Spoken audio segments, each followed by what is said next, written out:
evening, everybody. This is your host, Huge Pop, from the Huge Pop Wrestling Podcast. With me tonight is Cody Cornett, and our guest tonight is retired professional wrestler, best known for his time in WWE. He trained with under George South and the Italian Stallion before debuting in 1989 under the ring name Mean Mark Canterbury. He gained prominence in WWE during the mid-1990s. He was known for his hog farmer gimmick, which played out on his Southern background. He formed the tag team, the Godwinns, with his family member, Phineas. They were known to be rustic attire and use humorous farm themes. Our guest and Phineas won the tag team in WWE. Our guest tonight, before joining WWE, wrestled for various regional promotions and territories, including Memphis Wrestling. Welcome to the show, Henry O Godwinn. How you doing, my friend?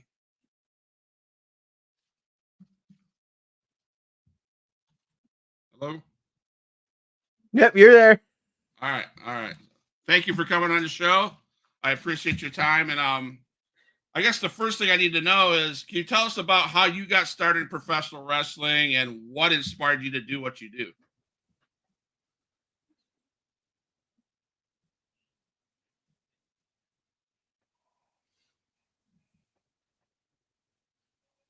I'm not hearing you.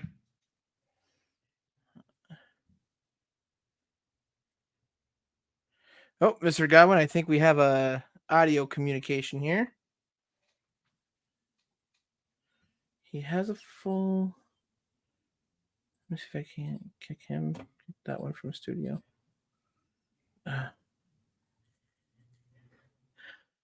Scott, can you kick the empty Henry Godwinn, please? Thank you. Are you there now?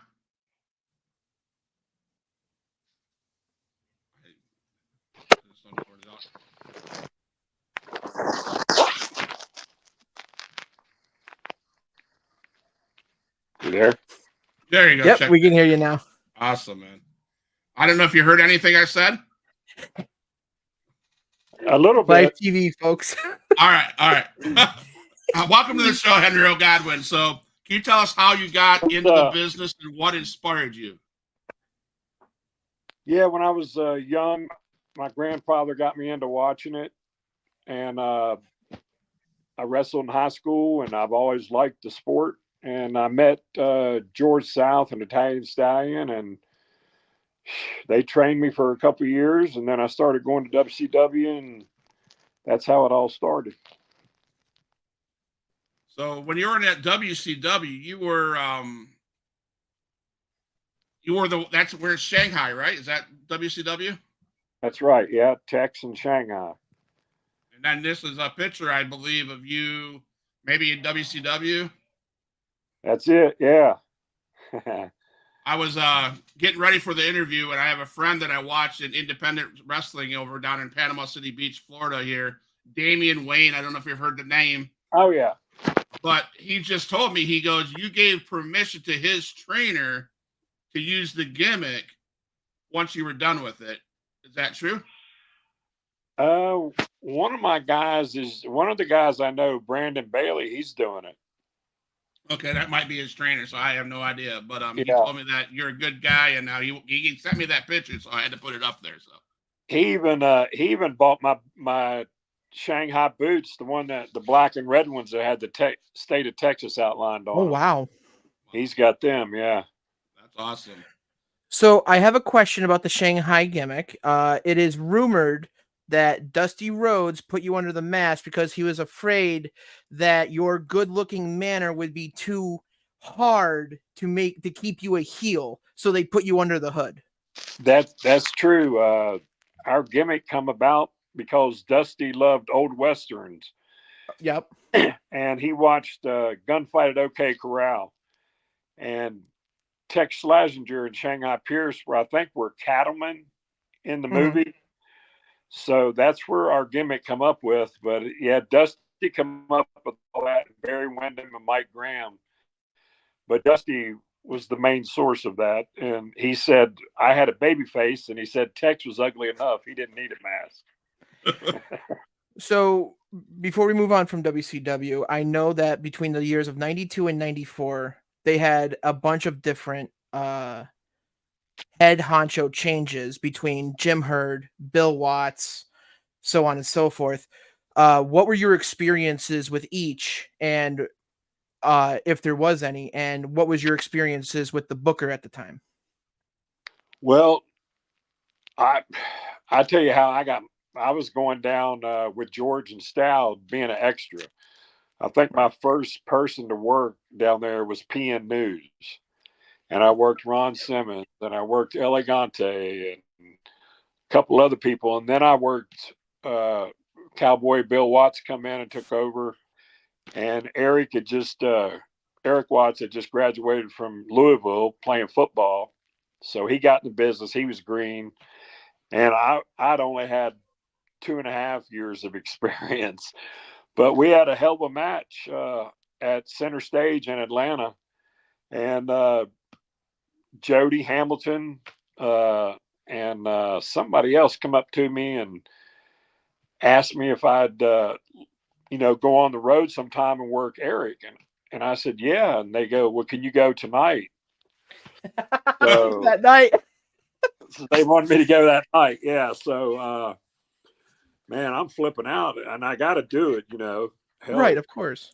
And so I didn't have any clothes with me. So Arn and Stow, because I rode with Arn, jumped in the car with Arn that night. I was green. I didn't know these guys, and I was scared as shit. But I made the right decision. I went.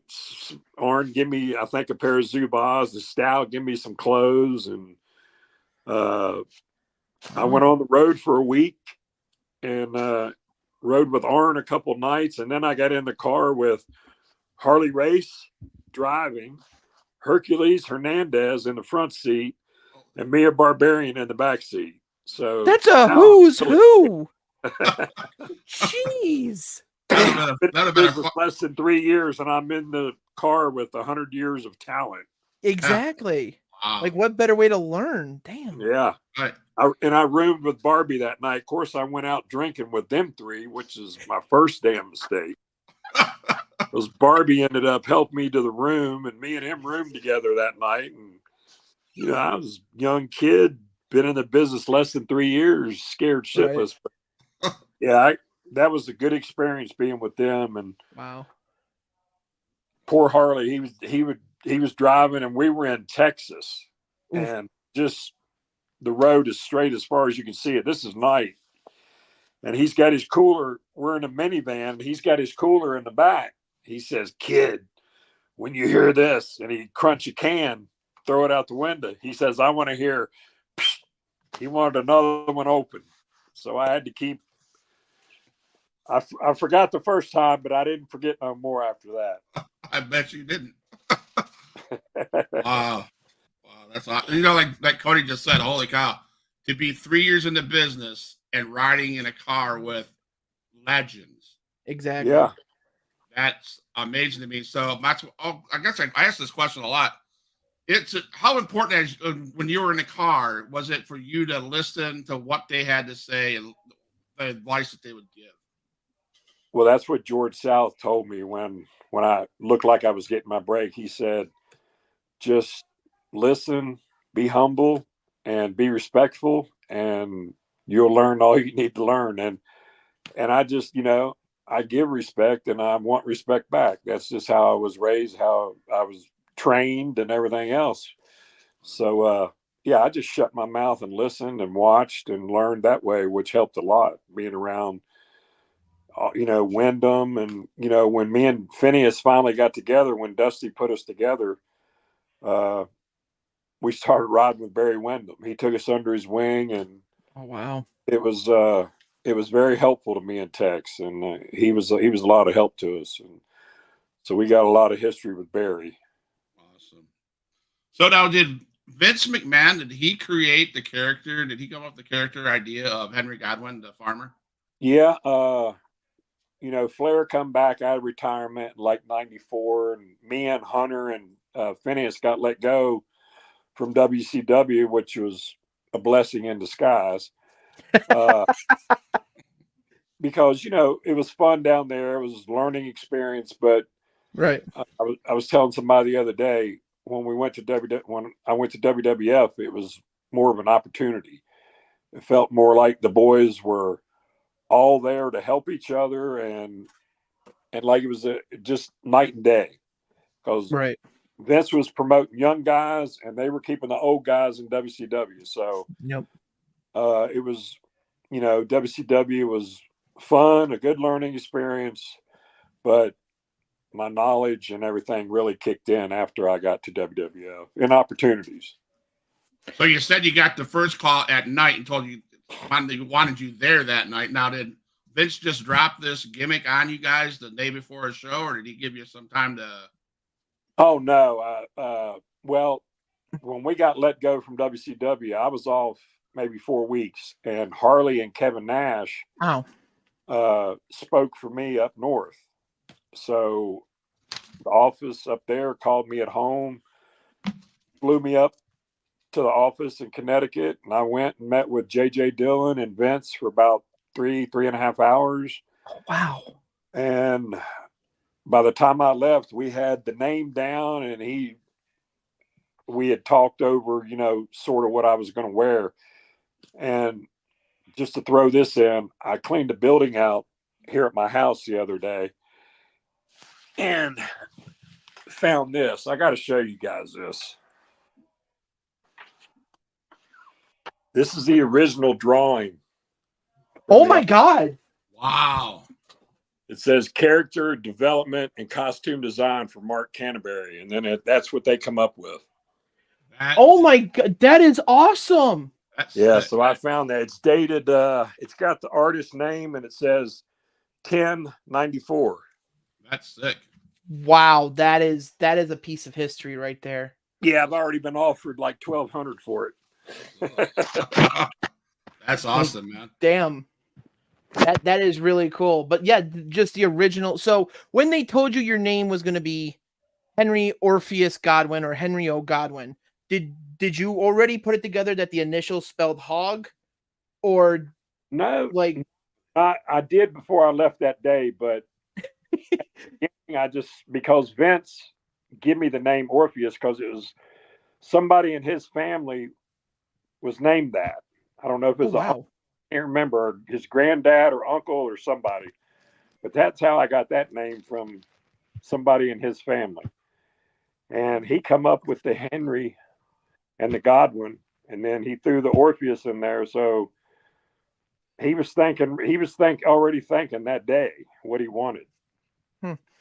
Now, did Vince say your nickname or your initials will spell hog, or was it something that he came up with like that, or was it just one big coinky dink that it spelled hog? Right off the bat, he come up with it. Okay. That's just the way Vince was. Just like everything like that just clicked. Wow. That's crazy. So, and then, of course, when Phineas, a year later, Phineas come up, well, they wanted Phineas spelled PH, and we called him Ike. I named him Ike Godwinn. So that's awesome. It was cutesy. friendly, like we call it. Yeah, we call it friendly here. So was everything always roses and rainbows with Triple H and you? Did you guys get along all the time? Oh my God, we kickstarted each other's career. People told us that. After the hog pin, we were married together for like 6 months, and over here in Europe a lot, and poor Hunter got slopped every night, so he had to wash his damn stuff out every night and hang it up in the hotel. I'd get it all over me, but we had the best chemistry together. I think it was just so much fun, and we were all friends, back then, and just enjoyed each other's company. And me and Phineas rode a lot with him in China, and rode a lot with Kevin in WCW and a little in WWF. So yeah, it was a good crew back then, man. So before the feud with Hunter, you had debuted as an assistant or some sort of help for the $1 Million Corporation, It only lasted several occasions though until you slopped DiBiase after an episode of Action Zone. Yeah. Was there a real plan of you staying with the corporation, or was it just Vince wanted you to put you with a heel group and then you just became a babyface? Yeah, I think that's what it was. I never really found out. I thought I was going to be part of the stable for a while, and then I guess that's when I really turned babyface. Then is when slopping him, and then I slopped Sid, and then me and Sid had the match at the pay-per-view, I think, in your house, and then slopped DiBiase for the third and last time at that during the Sid match. And then Bam Bam had run down to the ring and tried to help me because it was Sid and I think Tatanka and Kama, Godfather, all down there. Okay. So you mentioned the bucket, the slop, right? Oh God. Let's get the elephant out of the room, right? Yeah. Who came up with the slop and what was in that bucket? And yeah. Well, the slop was my suggestion, and Vince loved it. So, and the only thing left on my so-called bucket list would be to slop Vince. I know that'll never happen now, but yeah, and that would have been so nice. Now, okay, you don't have to get into it. There's a whole bunch of rumors and a story that has been on Vice TV from Dark Side of the Ring with Sonny. Oh yeah. Just to clear the record, because Vice is Vice, they have their own way of telling stories. Yeah. And Jim Cornette, said that he was there. He just saw the. Say again? It was pretty accurate. Oh, okay. So if he's accurate, like, I don't want to. I'm trying to stay as professional as I can here because I don't want to say what was in the slop bucket. If you want to go check it out, go look up the clip on Vice from Jim Cornette. He'll tell you what was in it. Or I can tell you now. Yeah, go ahead. Okay, go ahead. All right. Well, we came to TV that day. We were having our little quarrel with Skip and Zip and Sonny. Mm-hmm. And Vince, as soon as we walked in, I think it was Pat Patterson and maybe Bruce Pritchard said, "Y'all are going to slop Sonny tonight." So I was like, "Hell yeah, that'll be fun." So we went to the locker room. I got the bucket. We went to catering and had our dinner. And then I made about half of the bucket, maybe not even half of the bucket full. I never put a whole lot. And just my regular stuff, lettuce, rice, or milk and bread was always a good sticker. Mm-hmm. Little oatmeal or something. And we ate. I made it. We went back to the locker room, and we had to go. So we go over the match, and so before I left, I said, Sonny's getting slop with this tonight. Nobody mess with this. And I set it down, and we went over the match. Well, a couple hours, come back, and the bucket was almost to the top, full.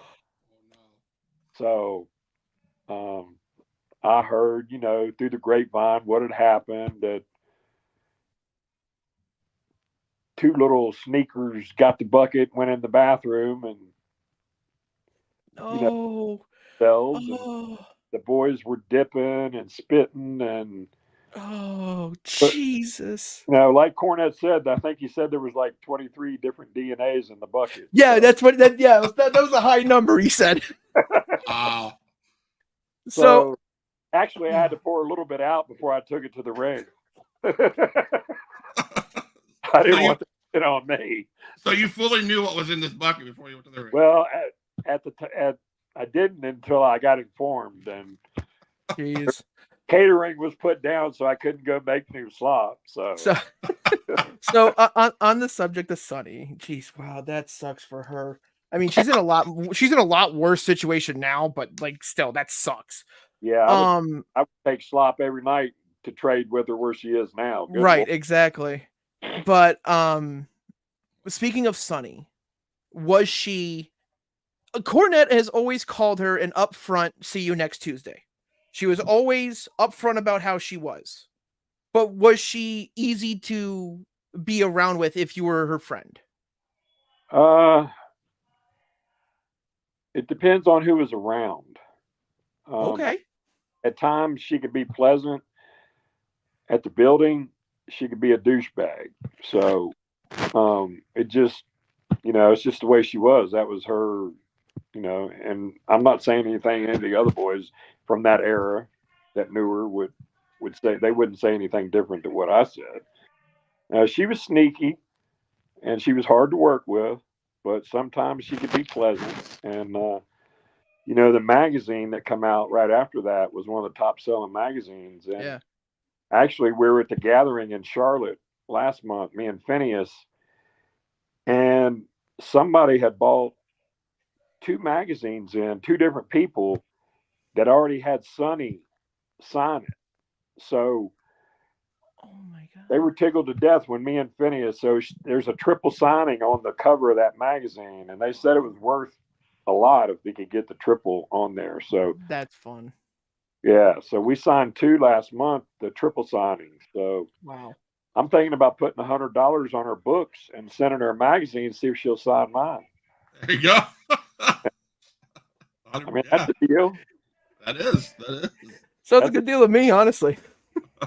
Because I got the magazine right over here. Me and Phineas has already signed. I just need her John Hancock right in the middle. Jeez. Wow. So there was a story. Is there a story regarding Savio Vega and the Click and an airplane ride to towards WWE? So can you elaborate on that story? Oh yeah, we were going. I think that was the India or the South African tour. It may have been the India tour because we were in one of them big planes where you go up the spiral stairs and there's like 30 seats up there, 40 seats. And that's where all the boys were. And then there was like 6 civilians that had to sit with all the boys.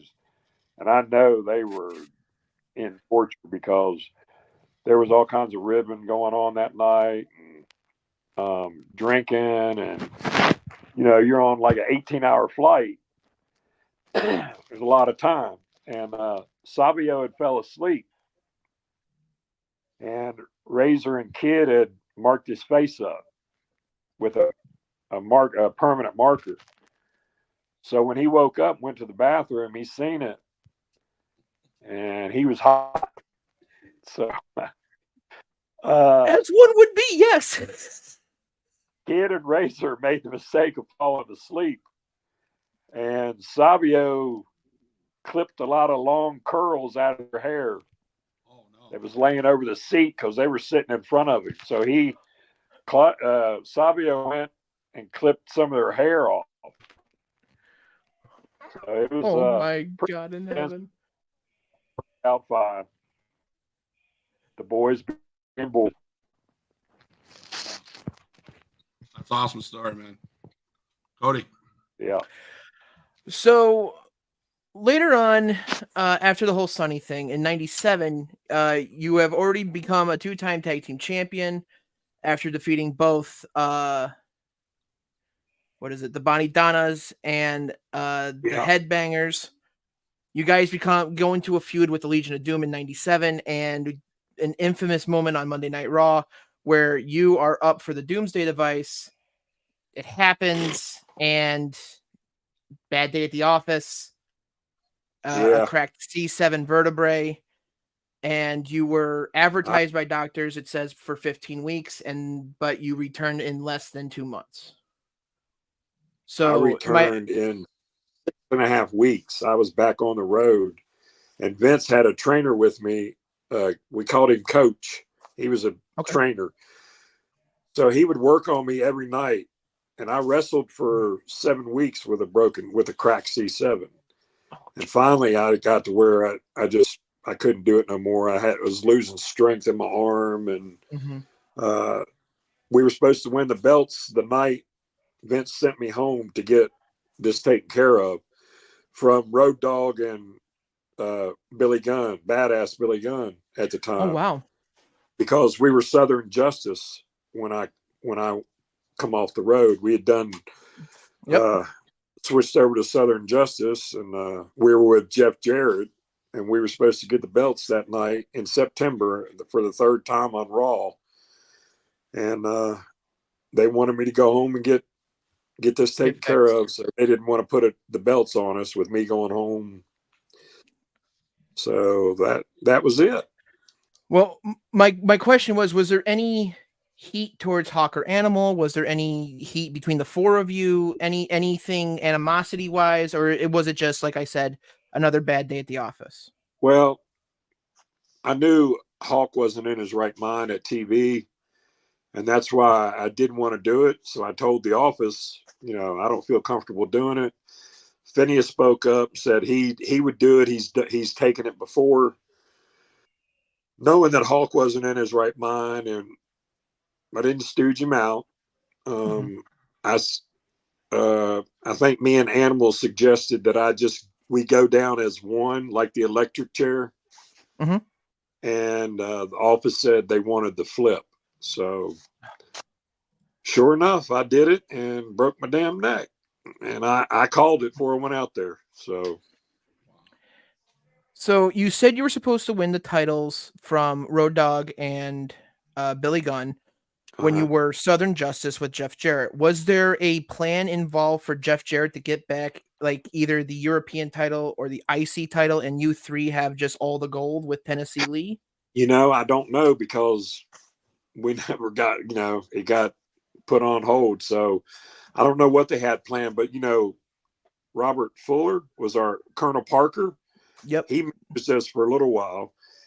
And then Jeff Jarrett come and managed us. And that's when we shaved Finkel's head in the middle of the ring. And years later, when I went back in 06 and 07 for a little while, he said, "Mark, I want to thank you all." He says, "I never grew my hair back after that." So he loved the shaved look. So we did something right. So he had several interactions with the Undertaker, good enough where he wanted you guys to be at his farewell Survivor Series tour in 2020. So before that, Undertaker used you guys to get at Ultimate Warrior. I read that. Yeah. Can you talk about that? When Warrior come back, he never wanted to dress with the boys. So we were walking around one night, and we went in this little room, and he was in like a little tiny, like the size of a closet almost. And and Taker said, "Yeah, he's always been like that. He likes to dress in weird places." So Taker said, "Y'all get your stuff and go and dress with him." Taker ribbed Jim Hellwig. Oh my God. So it was like for a whole week, Taker would go, when we get to this building or something, he'd go, Did you all find Warrior? Yeah. So we would go, and we went and got our bags and went in there and took a chair and sat and said hey, and he said hey, and that's all. We just started dressing, and he just sat there, and then he got up and went out. But oh my God. So this is we did that for 96. about a week. Yeah, this is 96 when Ultimate Warrior is back from WrestleMania to King of the Ring, and then he's gone. Yeah. And you guys are just screwing with him because Mark Calloway, the Undertaker, the godfather, no pun intended, of the locker room, is like, go screw with him. Yeah, he said, "Did y'all find Warrior yet?" What was Jim Hellwig, the Ultimate Warrior, tough to deal with in that time period that you were with him? He seemed all right. I mean, we wasn't around him much. He come in, then he was gone, and right.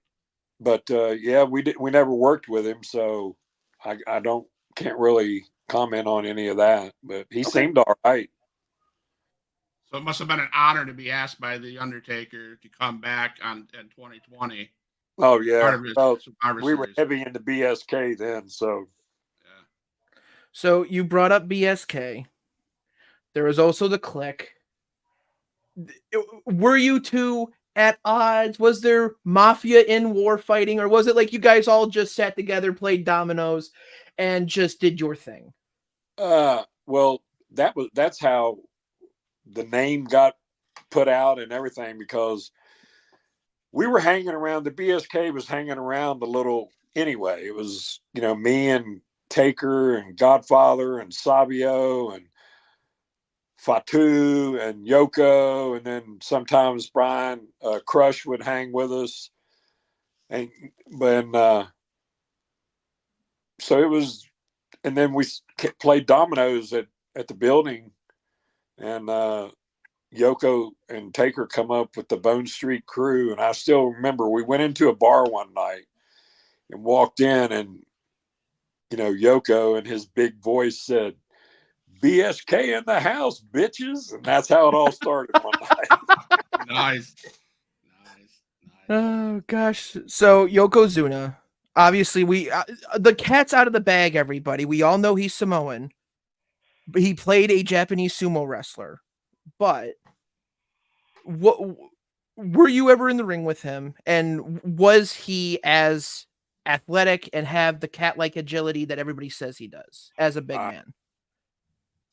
Yoko, that was a hard loss. That was a hard hit, because he was such a big teddy bear and a good guy. I mean, he tried, he could be hard, but he was just a big kid.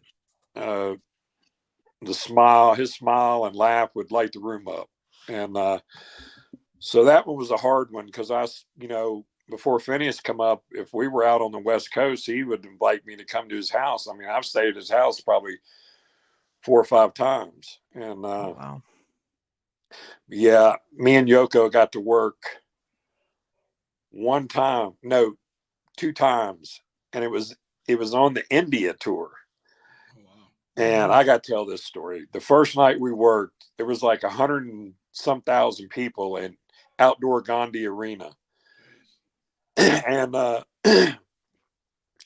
so it's hot as Hades, and their ring is set up, and there's 4 poles, one in each corner, and it's got like a spotlight down on the ring.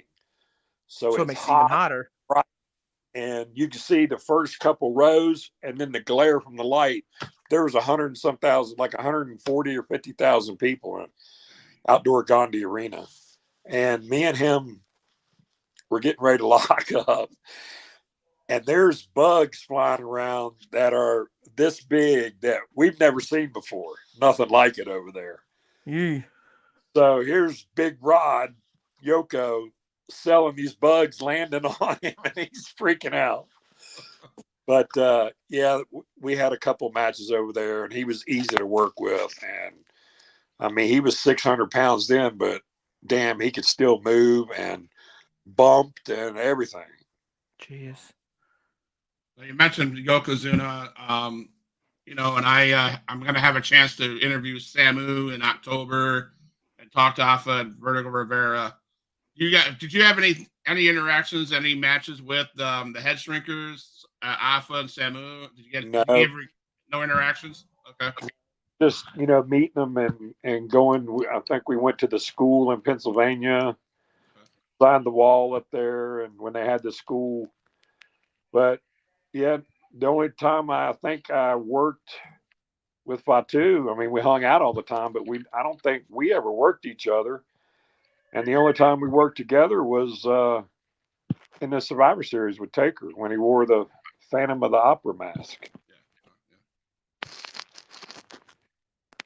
So you had a good friendship with China, and there was a pretty tragic moment in your life with this car accident that you survived. Thank God you survived it. Yeah. Can you talk a little bit about that, or is that something you would rather not talk? Oh no, it's fine. Yeah. Well, I was doing some independent shows when this happened.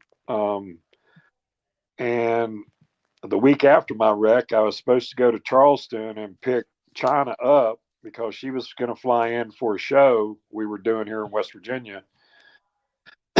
Because me and her had been on a signing a few months before that. And she'd give me her number, and we kept in contact. And then I had the wreck. And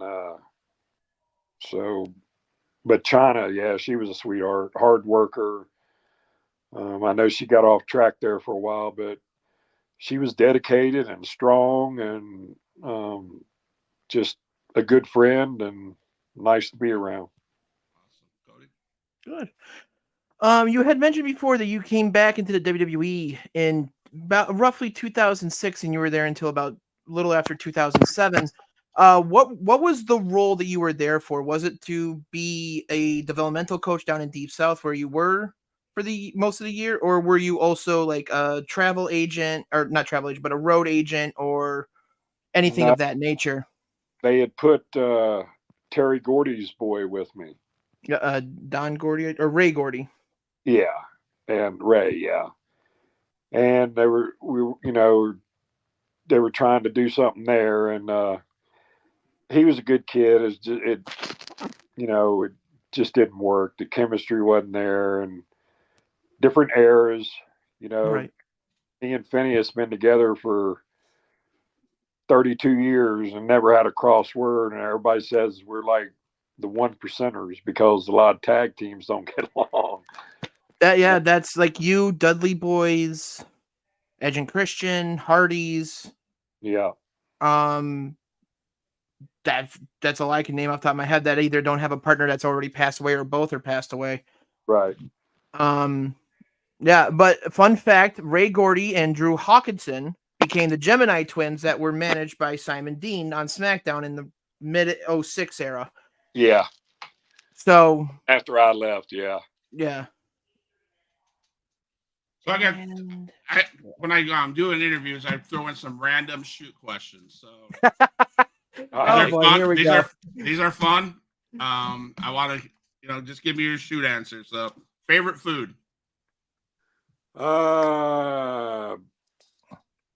Lobster. Ooh. Okay. I just had my first lobster 2 weeks ago, and it was really good. Do you eat the inside of the body of the lobster, like the green egg caviar type stuff? You can, yeah, like the crab, the good crabs. I eat all stuff inside. Yeah. Okay. I just got back to North Myrtle. Me and the wife. So I ate a lot of lobster this weekend. Nice. So, if you had pizza, does pineapple belong on pizza? Answer's no. Yeah. Really? Yeah. So wow. Here's a question that Cody will love. Is a you. hot dog a sandwich? It is legally recognized by a state. I gotta find out now. Now I'm gonna find out since I have my computer in front You of me. think hot dog is a sandwich? I think it could be. Okay. All right. If you were a candy bar, what candy bar would you be? Oh, this is easy. O. Henry. There you go. Hey, I signed a lot of O. Henry bars over the years. Yeah, nice. What is the one thing fans may not know about you? Oh, I don't know. I guess as many of these podcasts, and I just did Taker's podcast. I think mine comes out Sunday. They're going to know a lot about me. There you go. How many donuts can you eat in one sitting?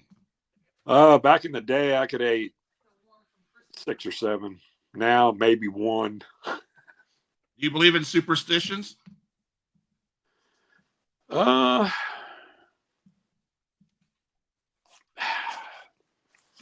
That's yay, nay. Okay, let's give a couple examples. If you spill salt on the table, do you throw it over your shoulder? No. Okay, if you break a mirror, do you think you're going to have 7 years bad luck? No. That's got my attention sometimes, but I don't work. I'm on my 8th life now, so there you go. After my wreck and everything else. Also, before we move on, I just found out it's in Fort Wayne, Indiana. They recognize legally that tacos are a sandwich. So I'm going to say hot dogs are a sandwich. And the reason that it's legally recognized, it involves a zoning issue between the developer and the local government agency. Oh, my God. Yeah. I'm going to say a sandwich then. There you go. What's the craziest thing you've ever done? You got a couple days? Oh my God. Oh God. Oh, I can tell you one story. Okay. me and Undertaker and Phineas were in Tampa after a show, and Phineas gave us all three these little pieces of paper and said, "Put that under your tongue." So we did that, and then I had to go to the car. You're going to hear about this on a podcast, but I'm going to go ahead and tell you. So we started feeling funny, and I had to go outside. And Florida's got all these frogs that jump around, and some of them are poisonous. I heard. Oh Lord! But so I was going to go to the car, and I never made it to the car. I ran back in the room because the frogs were everywhere. Okay, I have a quick question about Taker, and I know you guys would pull pranks all together. I can't remember exactly who all was around, but Paul Bearer was around, and a couple of the BSK guys were around. Someone put cucumbers in the bottom of his water glass. Does he have it's not a fear, he just doesn't like them. Is it like that bad he doesn't like them? They literally make him gag and throw up. Really? And when I I rode with Jeff Jarrett for a while when I went to WWF, and then me, him, and Road Dogg rode some, and then I started riding with Taker. Asked me one night, he said, "Hey," because I didn't have a ride or something, and he goes, "You jump in with me and Paul." Well, Paul didn't talk to Mark for like 3 days because Paul wanted it always to be just them two. Mm-hmm. So I jumped in, and that's how I started riding with them too. But I don't know, it was maybe a week or two after we were at TV, and now I'm hanging around with Taker and Paul all the time, and Yoko, and so me and Paul go up and get our food at catering, and Taker is getting his, and he goes, sits down. Well, I make my plate, and I'd already got my drink and put it on the table and a salad. And Paul goes, "Oh, I got my drink and my plate. Can you take this plate of cucumbers over to the table?" He said, "Taker loves them." So here my dumb ass goes over with my plate and a big plate of cucumbers. Sat down. I tell Taker, I said, "Here's your cucumbers." And he goes, "Ugh." So Mr. Polly Britches set me. So on his podcast, he was getting not offended, but upset that people were saying he's scared of cucumbers, and that cucumbers should have beaten the streak or something like that. And I'm like, he's like, "No, I'm not scared of cucumbers. I just don't like them. I just don't like them." They make it. My dad was the same way. We tried to sneak cucumbers in on him, a little piece, and he would find it. So I understand what Taker's saying, because he told me he had a bad experience with them, I think, when he was young. So yeah, they make him sick. He really doesn't like them. Jeez, the one thing that can stop the dead man. Go figure. Those cucumbers. I got two in my room. I got two in my refrigerator. I'll send them to him. Throw a cucumber on him and he'll just crumble. There you go. So I got one last question on that. Random questions. Do you have a secret talent that no one knows about? That if you say it, people don't know about it. A secret talent. Talent. Yeah. Oh God. I don't know. They called me HBL for some reason. I don't know why, but Hillbilly Lover. Maybe that's a hidden talent. All right. Okay. So I would be remiss if I didn't ask. You were involved in one of the more infamous, I wouldn't say storylines because it wasn't a storyline, more one of the infamous gimmicks of all time during the Attitude Era, the Brawl for All. Yeah. What?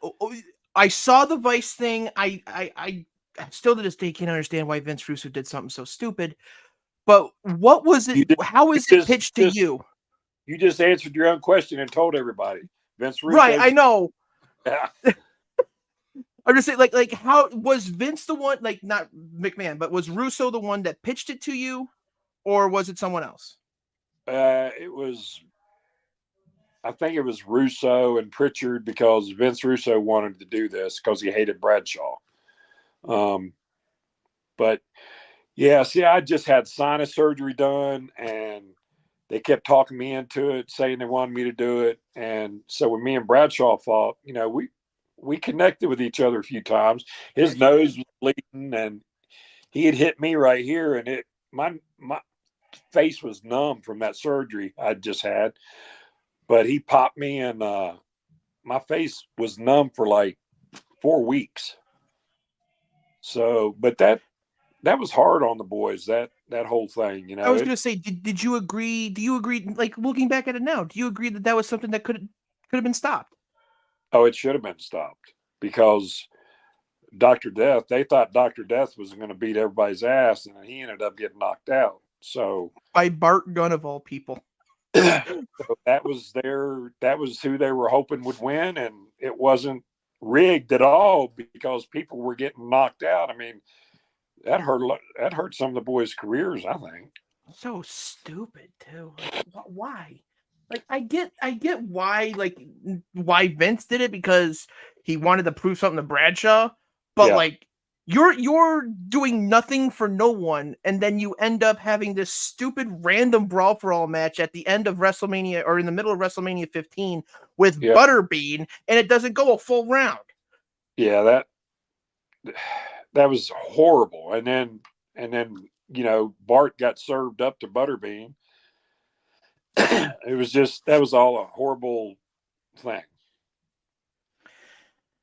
Oh Lord, like you went through the New Generation era and part of the Attitude Era, and I feel like you were used better in the New Generation era with Hunter and the tag team scene with the Donnie Body Donnas, the New Age Outlaws, the Headbangers, everybody that came in. There was a lot of good tag team. I mean, tag teams were hot back then. You had the Blackjacks, you had the Headbangers, you had LaFon and oh yeah, Team Technin 2000 or whatever they were, LaFon and LaShawn or something like that. Yeah, and then you the Headbangers, and it was just a good group of guys. I mean, there was a lot of talent up there, man. So would you say that back in the day, tag team wrestling was a lot better than what it is today? I think so. There was a heavier focus back then. Yeah. We would be probably disrespectful. We were all a lot bigger too. Yeah.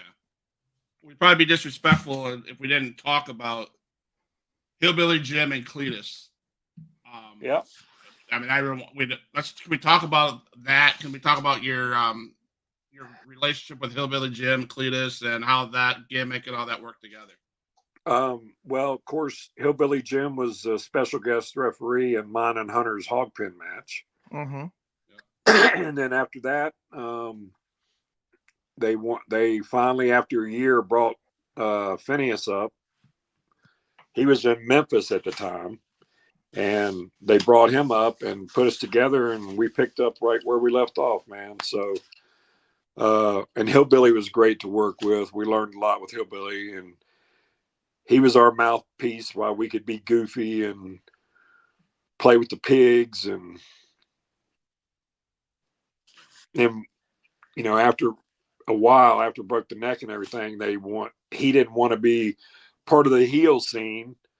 So they took him away from us and brought in Uncle Cletus / Dirty White Boy / TL Hopper. And I just talked to him the other day. He called me the other day, and we're trying to get a signing where it'd be me and Phineas and Uncle Cletus. And I talked to Hillbilly not too long, 3 or 4 months ago, and he doesn't do signings. He's like a grumpy old man now. And, but he did say he would do one more with us, whether or not he does it. I know a lot of guys, a few promoters want to do it. So it would be fun for us three to reunite and get together again. And so we'll see what happens. So and speaking, he was, Dirty White Boy, Tony Anthony. Mm-hmm. He's a big clown country boy too. So we all got along, and course, we dropped the belts to the Road Warriors, and Yep. then they got rid of Uncle Cletus, and then we went to Southern Justice. So, but they were ready to really go run with Southern Justice. It was So I have to ask before I forget, and I have a steel trap mind. What was your opinion when Phineas got turned into Midian and then got turned into Naked Midian? well, of course, I was off the road, and I wouldn't have done it, but he's crazy enough to do it, so it worked out good for him. He didn't, he didn't give a rat's ass about it. He just did it, and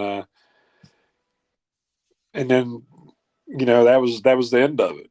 But it was funny. It was good for him. If you know Phineas at all, it was good for him. I wouldn't have done it, but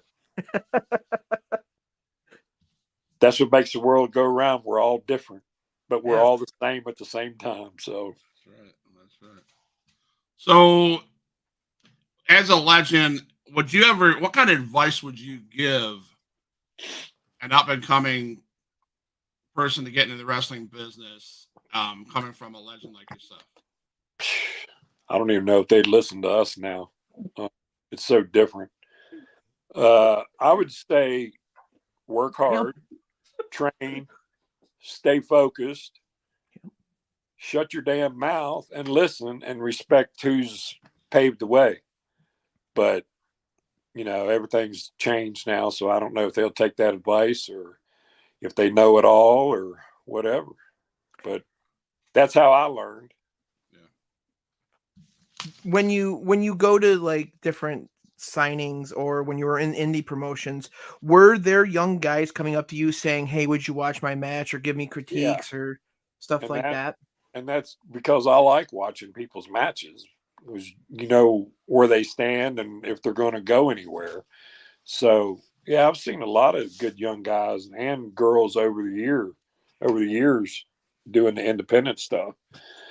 But yeah, that's what it's about. It's about helping somebody out, passing the damn torch, and that's sort of the way WWF was when I went in there. It was like, especially when the BSK because we used to talk, we used to go, throw suggestions at each other about matches and what to do, and it was like, it's a brotherhood. We helped each other out. Right. We weren't in the ring or the locker room. We were out somewhere together. So it was just, that was just our group, and we helped each other out and cared about each other. Absolutely. And Adrian Whisper is a promoter here in Panama City Beach of Extreme Impact XIW Wrestling. He says it right here. That's why I'm on here, so I can listen to his knowledge. I'm a sponge. So a man in the business knows what he's talking about. Yeah. So soak it up, man. Yeah. So I gotta ask, do you watch the current product now, either WWE, AEW, Impact, TNA, any of those promotions that you watch currently, if at all? Every once in a while, I'll channel surf and see a little bit. Like I was with Dustin on a couple signings here recently, and it's always good seeing him because we go back to the beginning, the WCW. Mm-hmm. We used to go out to his house, him and Terry's house when they were together, and and Dusty would come over and we could sit under the learning tree, and Pee Wee Anderson would come over and we'd cook out.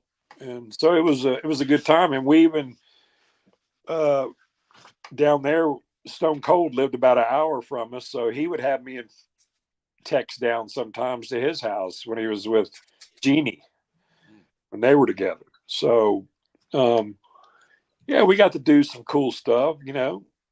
Look where Steve is now. We used to go to his house, just me and him and Phineas and Jeannie, and cook out.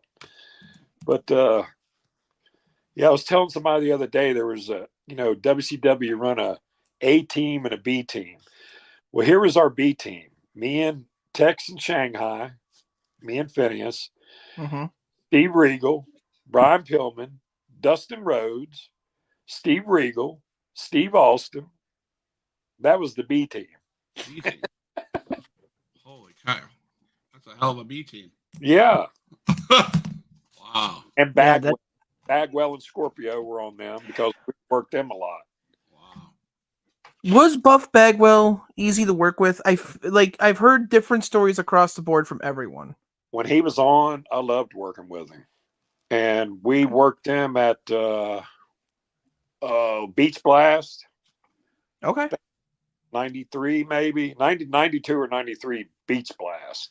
I think it was 90. We worked him in Too Cold Scorpio, and Blackjack Mulligan was our agent on that match. Oh, And we had a hell of a match with them at that Beach Blast. that's So cool. there would be a good match. Go watch that. Wow. Did you ever work Hulk Hogan? Nope. Did you ever want to work Hulk Hogan? Nah. Would have been okay, but yeah. I'm sorry. After what I heard from Jesse Ventura, I can't stand the guy now. I know what he's done for the business. Can't stand him. Oh Yeah. God. Yeah, there's a lot of people that feel that way. They may not say it, but they do. Oh, our buddy Matt, well, his brother Matt, my buddy Matt, he's asking, who is your favorite guy to work with and why? Oh my God. Well, I loved working with Hunter. We just clicked, man. And even from the beginning, I mean, we worked each other for like 6 months, but yeah, from the beginning, we just hit it off, and it was very comforting and satisfying. And, you know, after the hog pen match that night, we came back and Vince brought us into his office and said, that was a hell of a match, boys. Y'all pulled it off, because I thought a lot of the boys and a lot of people thought it was going to be a ha-ha match, but neither one of us could barely walk the next day because, you know, taking bumps on the concrete floor, and then I cut his back open. He got 15 stitches that night. So I always told him I scarred him for life. So now, literally, yeah. I have a question about the hog pen match. Was that an actual like hog pen, or was it like, you know, how WWE does their special effects, like just mud and water? No, those things were in that pen. They built that pen real quick. And then those hogs come in, a farmer brought them in that day. And I think they put like maybe a little dirt or sawdust. The rest was pee and shit. So you cut Hunter's back open. You're giving him backdrops and body slams and shit and piss. Yeah. Dysentery should be a thing. We didn't know his back was cut because he gated me first, and I hit, you know, I was 3 1/4 then. I hit that fence and just buckled it.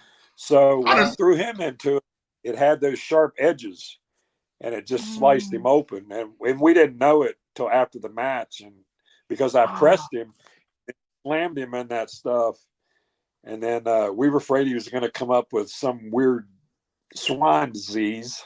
Right. But yeah, they cleaned it, stitched it, and he was good. We were just afraid he might get staph or something, but he was okay. How do you even ask that question, Cody? Because knowing now what was in that bucket. Well, yeah, okay, yeah, but knowing what's in the bucket, that's fine. But what I'm saying is that WWE does their own little magic, and they, you know, they'll put, like you said, sawdust and dirt, and they'll just spray water on it, and then put the pigs in like last second, so they don't have that type of thing happen. But if they're there all day and being fed, and it's just like a farm field, it was like a big Slurpee in there, big cola Slurpee. My brother just who's Game Changers just asked me if we could quickly go through what was in the bucket slot, the Sunny slot bucket story real quick once more. Can you quickly rewind that and rewind the show? Rewind the show. You can it's like halfway through, Matt. We'll be fine. From the beginning, Sunny story? No. We'll just tell him to rewind the show after it's aired. He can do it. It's fine. I will give him the timestamp. Oh, it started with a bunch of lettuce and milk and stuff, and then he had to leave it alone. And from there, it's nothing that he was in charge of. You watched the episode on Vice, Matt. I told him not to mess with it, so I did my job. If you remember the episode on Vice, Matt, Jim Cornette, he said was factually correct. Yeah. I know 23 what, DNA. 23 DNAs. Yes. There you go. I know we want to respect your time, sir, and I appreciate you coming on the show. So, can you talk to us? Pardon me? I've enjoyed it. Thank you, sir. Well, thank you. Can you close the show and tell us where fans can find you? Are you going to be doing some conventions? And where they can get some merchandise if they want some? Well, we're trying to get some more merchandise together right now, but I'm done pretty much for the year. The only thing I got is after Thanksgiving in Winston-Salem, I got WrestleCade, which is always a big thing. So yep. It's getting close to WrestleCon. It's packing some people down there. Mm-hmm. Okay. My first year was this year at WrestleCon, so that was fun. Yeah, this will be my first time because when damn COVID hit, missed 2 years out of that. And then my mom passed away the next year. And so now I'm going to get, so should be fun. Awesome. Well, Huge Pop Wrestling Podcast fans, thank you all for watching. If you're on YouTube, hit the follow button. If you're on Facebook, hit the subscribe and follow button there. We just went through an hour worth of funny stories, everywhere from car rides to Sonny's slot bucket story to Undertaker and all that good stuff that Henry O Godwinn shared with us. Stories from Vince Russo, Vince McMahon, Hunter himself, everything. I appreciate you. Go ahead. Dusty. And Dusty. Yes, Dusty. Yep. Named a lot of people.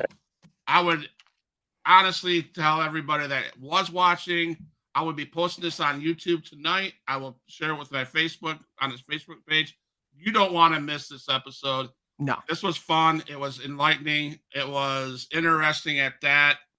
And I am so thankful, Henry O Godwinn, that you were able to come on here. I'm blessed. Cody Cornette, thank you for coming on too. It was a good time. We could do this for days, man. We could do this. I know. So here's a question then. I know my brother would like to come on and talk to you too. So is there a time down the road that you'd be willing to come back in a couple months, maybe say at the end of the year? Yeah. All right. Yeah. Well, I'll get with you and I'll set up a time, and maybe we could even get Phineas on here. All right. That would be cool. Yeah. That would be sweet. Let's shoot for mid-December. Yeah. So if you want to talk to Phineas and see if he'd agree, I will keep in contact with you. Yeah, I'll get him on that. We can do that. Oh, that'd be sweet. All right. We'll do it. Awesome, man. I'm going to close the show. Please do not go anywhere, sir. I'd like to ask you a couple questions off the camera. All right. So again, thanks for everybody for watching the Huge Pop Wrestling Podcast. We love the opportunities we get here. We're just a bunch of guys that love the sport of wrestling and love the business, and that's what we do. So I appreciate everybody supporting us. You help us do what we're able to do. And thank you again, Mr. Godwinn, for your stories and your time. And it's Huge Pop Wrestling. As our sign says up where we're always for life.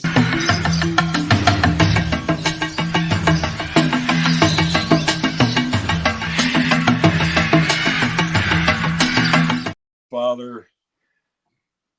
Sorry, guys. He's showing us this. Oh, wow. Yeah, good stuff, man.